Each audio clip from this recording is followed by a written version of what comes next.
So the idea of a long hike is to get further and find those high points with views, but the idea is to get a good hike in and find places that maybe not many people go.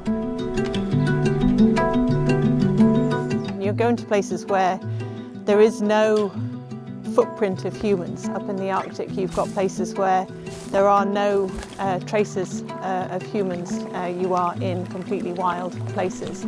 And you're visiting and hiking in places that maybe nobody's been for many, many years. So that sense of being remote and in the wilderness, the landscape.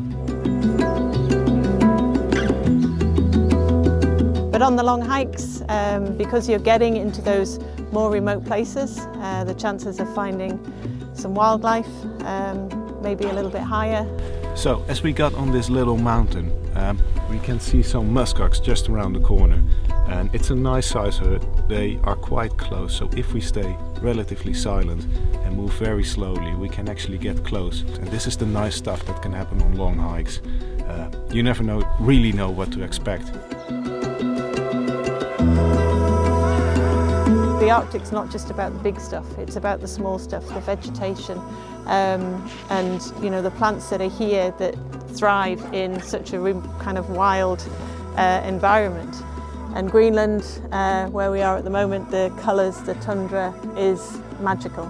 It's like nowhere else on Earth. But in terms of terrain, generally going uphill can be quite rough, can be quite rocky, sometimes crossing rivers.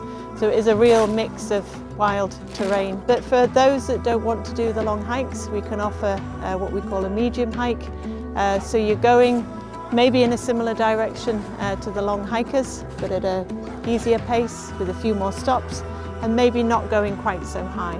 And then another group we have is usually what we call a medium photography group. And then we have what we call our leisurely group, which is a gentle walk, still out for maybe 3 hours, but just at a gentle pace.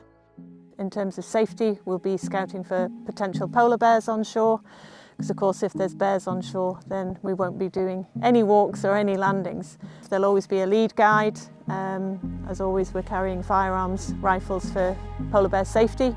And there'll be a guide at the back.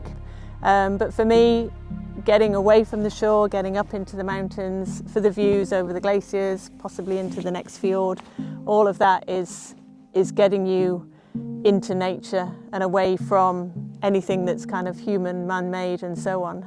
That was the most true wilderness I've ever seen.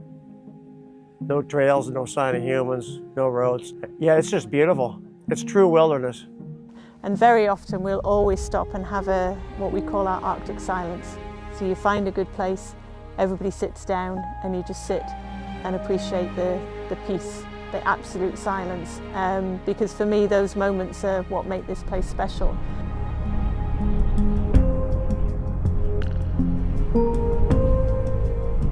Just being quiet and relaxing and just letting the whole atmosphere sink in. It was wonderful. When he said it was time to go, I really didn't want to go. I wanted to continue with the Arctic silence because it's so beautiful and so rejuvenating.